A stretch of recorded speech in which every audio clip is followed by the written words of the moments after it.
Good evening, and thanks for joining us on the Week in Review. I'm Brandis Friedman. Nick Blumberg has the evening off. Tensions remain high in Minnesota as the Twin Cities deal with being the epicenter of the Trump administration's immigration enforcement.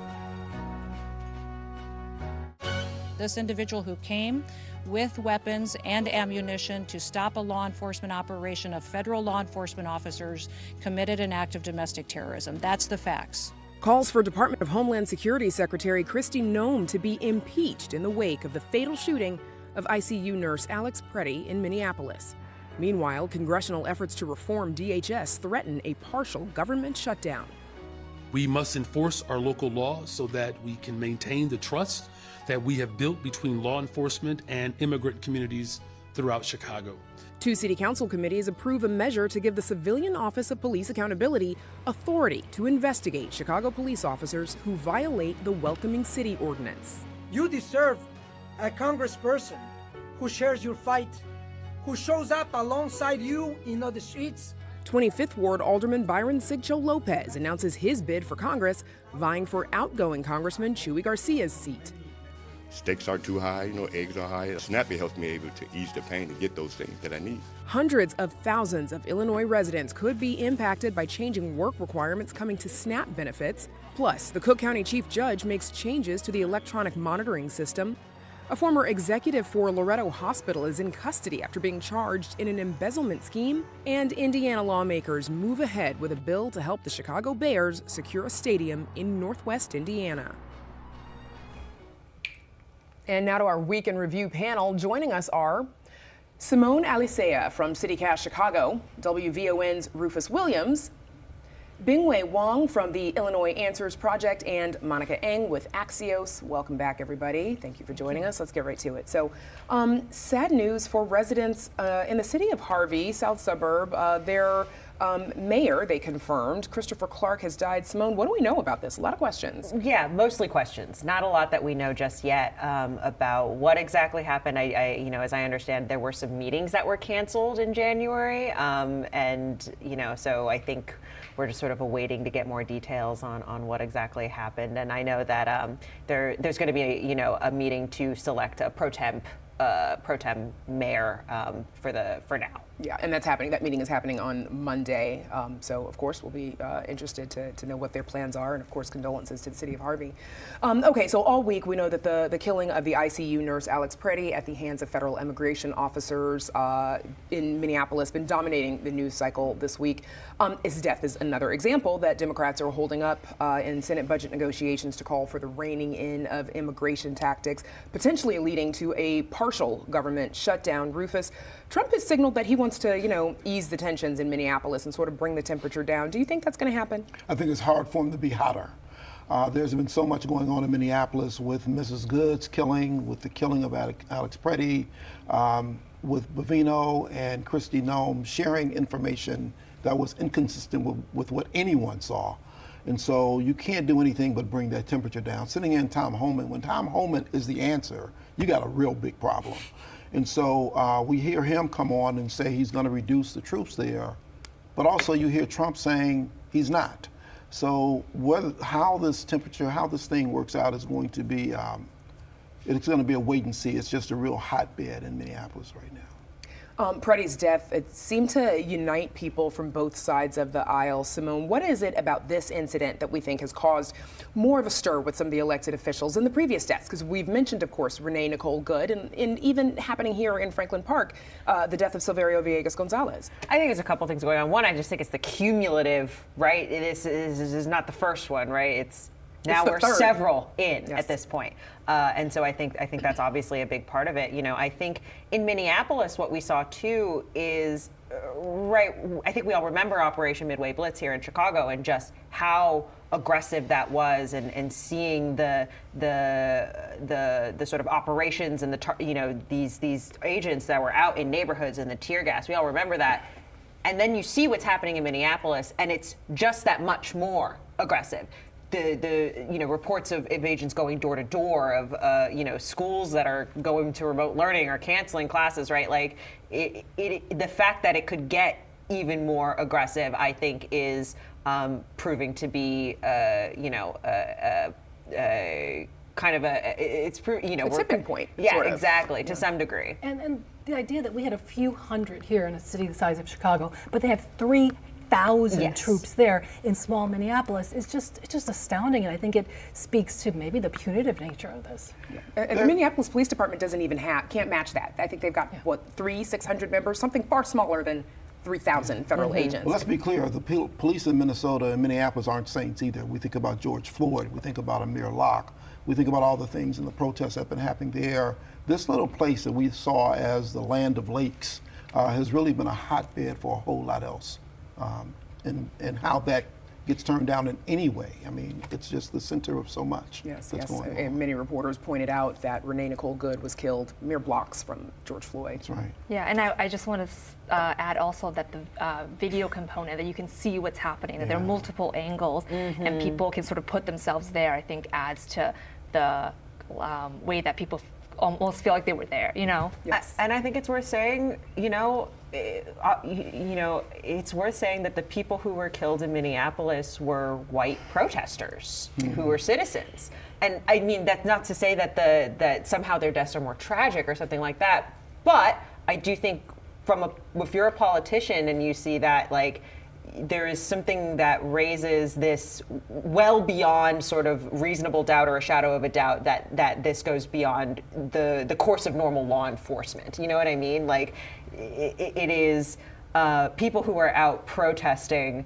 It is not during the course of an arrest, not during the course of the work. And, it is something that moves people, I think. And we've got white man, white woman killed on the streets of America by federal troops. This is an abomination on every single level. If everybody doesn't get involved, then we don't know where we go as a country. One of the things that Simone mentioned, reports show an internal ICE memo suggesting a change to the agency's home entry policy. Monica, what's the update there? Well, the update is that this internal ICE memo that AP got a hold of seems to suggest that ICE is directing its agents against its normal policy that they can forcibly enter a home without a judge's warrant, that they simply need an administrative warrant that they can sign themselves, they carry blank ones with them, and an order of removal to go into someone's home. This seems to violate Fourth Amendment protections. So I talked to a constitutional law scholar at Northwestern, and he said that he believes that Kristi Noem is conflating the ability to arrest someone with an administrative warrant with the ability to actually enter their home. Unfortunately, he said that the Supreme Court has not ruled definitively on this very question. So he says it's still murky. But it's very scary that, hey, we can fill this out and enter anyone's home we want to. Right, yeah. City Council in Chicago, they are looking to give the Civilian Office of Police Accountability, or COPA, the authority to investigate police officers who are believed to be in violation of the city's Welcoming City ordinance. How would that work?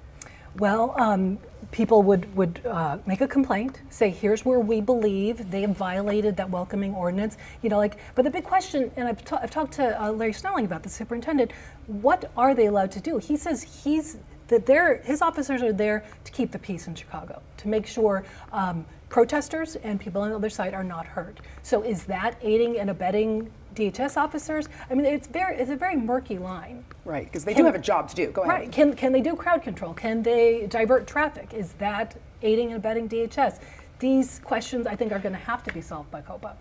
Well, and I think the other trick is it's like from which perspective, right? Because if you're a protester on the ground, it's one. If ICE is throwing tear gas at you, yeah, okay, that sucks. What if CPD's the one throwing tear gas at you to clear the area? Is that aiding ICE? Is that aiding DHS? If you're that protester, it certainly seems that way. And now they'll have recourse to turn it over to someone, because, I was at this hearing this summer, everybody was pointing, right. No, COPA, no, the Inspector General's office, and nobody knew who was in charge of this. Who's responsible for investigating this.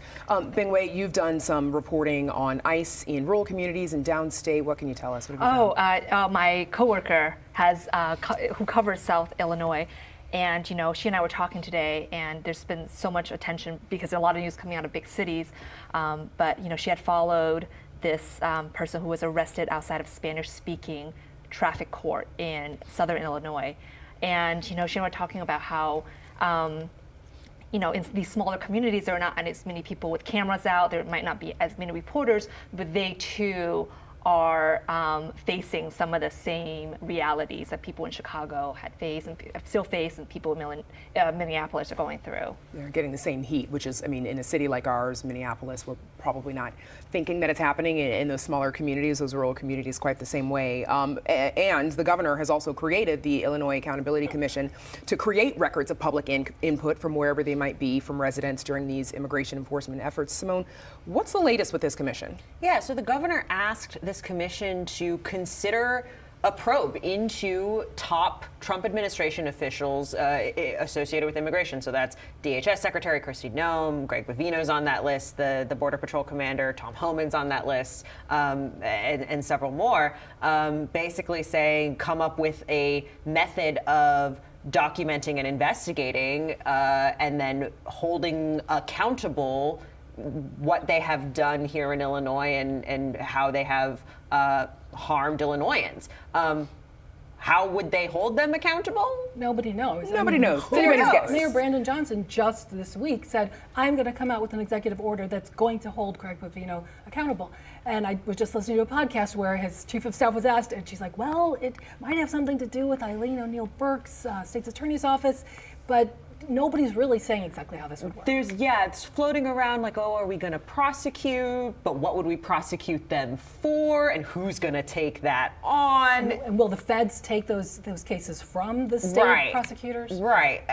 Who knows? And so, I think the last time I was here, we were talking about the creation of this commission, and we're still asking the same question months later. And they met today. I think they were supposed to present their findings and recommendations to the governor by January 31st. No word on that yet, Rufus. Yeah, the lawyers and the judges are going to be very busy because none of this is clear. We are in uncharted territory and trying to figure out who's responsible for what, who's accountable for what, and how this actually gets translated from what the law actually is. And then, of course, we have to talk about this because amid all of this, just this morning, we know that 2 independent journalists were arrested. They are facing federal charges. Former CNN anchor Don Lemon and Minnesota-based journalist Georgia Fort. What happened? You know, Don Lemon was here just last week at the moderating the Bush breakfast, and he talked about the fact that he is now part of the news because he had covered the protest at this church in Minneapolis. And what we found this morning was that yesterday they went and they arrested Don Lemon. They arrested another photojournalist for having covered. John Lemon and the photojournalists were covering what was happening inside the church. And they pull it on this FACE Act, which says that no one is supposed to be able to block you from worshiping. And that's the charge that they have put before Don Lemon and Ms. Croft in this process. It is chilling to anyone who does any journalism, because there's a point now where the question really is, can you do the work that you're supposed to do? And also as if making an arrest in a church isn't blocking people from worship. At all. It's good. And as someone who films ICE a lot, because I cover ICE, am I going to jail? Don't we all cover ICE? Yeah. Yes, right? Yeah. Like any of us could be covering ICE. Are we all going to go to jail? And I think the instance in this church was they were covering anti-immigration enforcement officers because one of those officers is the pastor at that church. And so there were other protesters who were there, and they were protesting that. The journalists who were there were journalisming, which is the technical term we use. Just as we see things differently than some others see it, what we saw was Don Lemon doing interviews and the other journalists taking pictures. And so how that interfered with anything that requires them to be arrested, it's just chilling to anyone who does media at this point. And you know, we also asked the question of whether or not this was a distraction, because today a lot of the Epstein files came out, and there hasn't been a lot of talk about that, while the talk has been about the journalists that they arrested, and they had control over the timing of both of these things. And it's also just part and parcel of the authoritarian playbook you attack the media, attack the journalists, like, you know, we're talking you're talking schools education, you're talking media journalism, First Amendment, like it's sort of, you know, step by step there. Okay, so keeping it moving, because a report from the Congressional Budget Office shows just how much the Trump administration's efforts to deploy the National Guard to Chicago and other cities actually cost. Taxpayers spent $21 million to send 375 members of both the Texas and the Illinois National Guards to Chicago. Of course, that was derailed by 2 courts. The grand total now for sending troops to Chicago, LA, DC, Memphis, Portland, And New Orleans so far has cost taxpayers approximately $496 million, so knocking on $500 million. Monica, how do you think this is going to play if the administration wants to revisit deploying National Guard? Well, you know, it's amazing. I was looking at the figures. I'm like, wow, Chicago was the cheapest. Why is that the case? Well, because they were never deployed. They just sat here doing nothing. Well, I don't know, maybe they did something, but they certainly weren't out on the streets doing whatever. Doing what the president wanted them to be doing. And apparently the Texas Guard remains activated. Illinois not. On January 21st, they were deactivated. And that's costing millions of dollars a month and week. I think once people, I put it on my Facebook, and people were like, well, there's just millions, concentrate on the billions. I mean, it seems like apologists have no shortage of apologies for these things. But I do think that people will say, what about our schools? What about, cuts you're making to SNAP? Wouldn't the money be better used there? $500 million here, $500 million there. Sooner or later, you're talking about real money. Yeah. This is money that is just gone. And while there's been this conversation about why Trump was elected, I don't know that one can point to any of these things and say this was it. And I don't think that how we've seen the deployment of ICE and Border Patrol in our cities measures up to the almost $500 million. Right. What was the point? What was the point? What did we get out of this? And then you start to look at how many people did they actually arrest? And when they started talking about criminals and murderers and rapists, how many of them did you find? And what is the cost per arrest that you've done? And how many charges were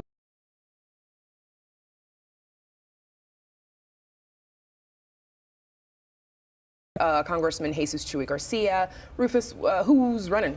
Well, and why are they running as independents? Today, well, interesting. Interesting you bring that up, Brandon. Interesting you bring it up and bring it up in that way, because this is kind of the way the machine used to work. But Chuy García, Congressman, stepped out, and it wasn't time for anyone else to file other than, as it seems to be, Patty Garcia, who was his chief of staff. And so Myra Marcias has decided that she would run because she had been a supporter of Chuy's, but she decided, this is not the way things should go. She's putting her hat into the ring, and today we learned that Alderman Byron Sigcho-Lopez is also entering the race. So the thought that it would happen in the ways in which it's happened before, that seats can just be handed down, is how people aren't seeing it that way. And so now you do have an active race between these three. But they've got a tough road to hoe, finding 11,000 signatures between February 26th and May 26th. Yeah, that becomes a challenge, and you've got to find them within that district, that window. Yes, and the district. Yes, within that district. Yes, but, so you've got to be organized in time for that window to open, obviously. Yeah. Okay, Bing-Wei, you published a story this week examining public and private investment in developing Chicago's quantum industry. A lot of folks still don't know what quantum means, but we're getting there. Me too. One day we'll figure it out. One day, right? This table full of journalists, Bing-Wei knows. So many PR people. Can you just explain me, like I'm a What baby, is what it? it is? Okay, what did you take find? an attempt at it. All right. So, as someone with no science background, what I understand is like they're trying to push the edge of what we know about physics at very, very small subatomic levels to make computers like these supercomputers that can like make drugs faster than, figure out logistics, basically make a bunch of money for different industries because, this is the next generation's computer and it can do all these powerful things. Which is good because local governments are pouring money into this, right? Like the state government is largely funding this venture in South Shore. Yes, right. $700 million. Yes, a lot of money, and also they're funding a lot of organizations that are funding the site as well. So there's a lot of money going a lot of different directions all on the site. And it's important because a lot of it is taxpayers' money, and there's some tension with the community there over whether they will benefit, and they want to be a part of the conversation too about what kind of amenities they want in that region. So just highlighting both the massive public funding, but also some of the hesitation from private investors to get into something that's not a sure thing, I think was important for our readers to know as well. Okay. So Loretto Hospital, $15 million fraud saga, it continues. One of the former hospital executives was picked up in Serbia. Sure, as one does. As one does, because that's where you go. Remind us of this case. Right. So think back to early COVID-19 days, think back to the vaccine coming out, and this person, Anosh Ahmed, was an executive at Loretto Hospital. And initially, the way the stories kind of came out, it was actually about sort of unfairly giving out COVID shots, right? To, people who were jumping the line, people at Trump Tower, friends at steakhouses and things like that. Bragging about it. And then bragging about it, right. And then due to some dogged reporting, particularly our friends at Block Club Chicago, found out that there was actually even more going on here, including this $15 million embezzlement scheme from a safety net hospital on the West Side. Yes. And so, the charges had come down, I think, in 2024 officially, but now finally they actually found this guy, and looks like he's going to be extradited to the U.S. This is so heartbreaking. It's a safety net hospital on the West Side, where people on the West Side, my mom, for instance, went all the way out to Roseland to get a shot because you couldn't get it there because of the ways in which it was going. You start looking at the money that they're talking about, this $15 million scheme when he fled to Dubai, but there's a bigger scheme around these reimbursements that was something like $900 million that is also part of what they've done. So they took this little safety net hospital and took as much as they possibly could from it, including the records of the people, which is where they were sending records back in order to continue this embezzlement. So now...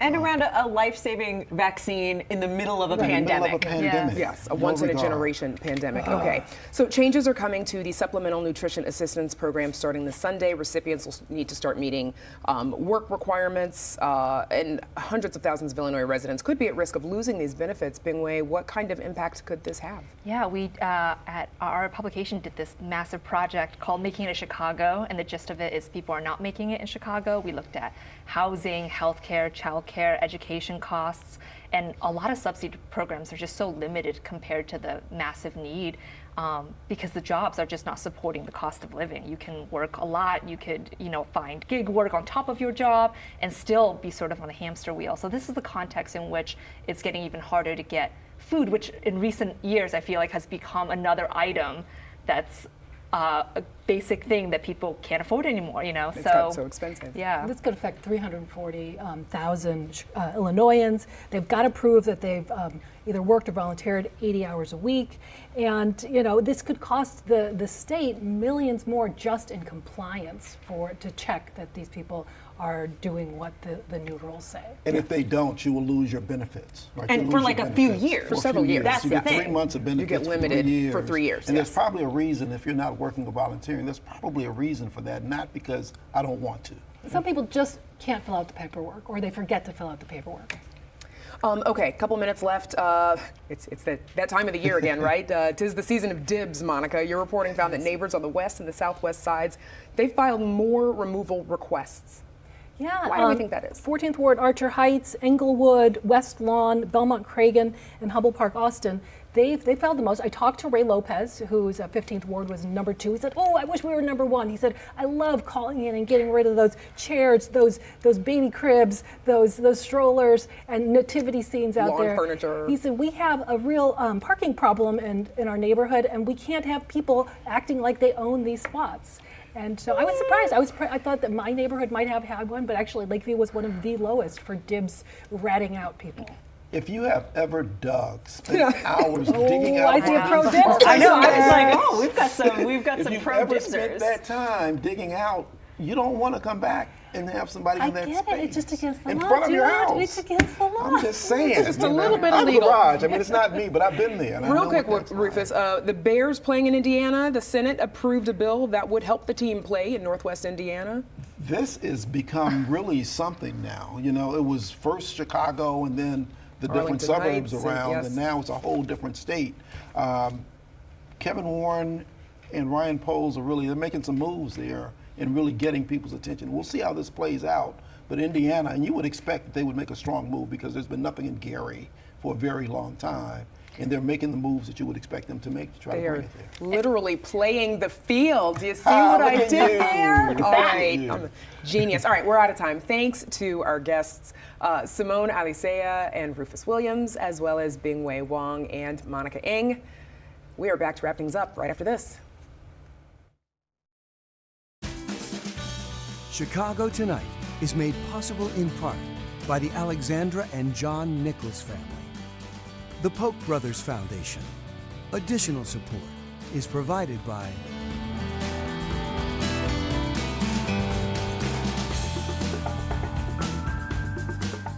And that is our show for this Friday night. If you are looking for more context on the complicated issues that matter most to you, sign up for our email newsletter, The Daily Chicagoan.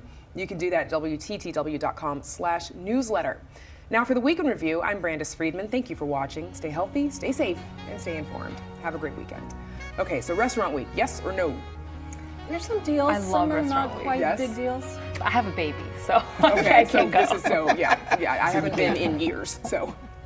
I haven't gone as well. I just haven't. I have routinely had the experience of forgetting it's Restaurant Week, going to a restaurant, getting served the Restaurant Week menu, You're and like, being "Oh, like, but I don't man." really want that. I kind of just want They the regular dessert, menu. and they almost always have dessert. Okay, so you've had a few though, because I know you're a food person. Yeah. Cafe Yaya is a really good one. I've heard good things. Yeah. I really like Nadu, although I'm not a dessert person. We just brought it home for the kids.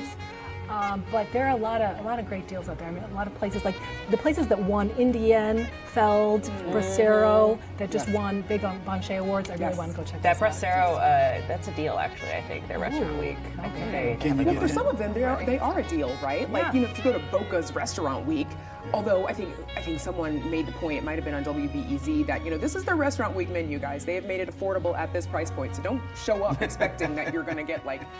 Closed captioning is made possible by Robert A. Clifford and Clifford Law Offices, a Chicago personal injury and wrongful death firm, righting the heaviest wrongs for more than 40 years.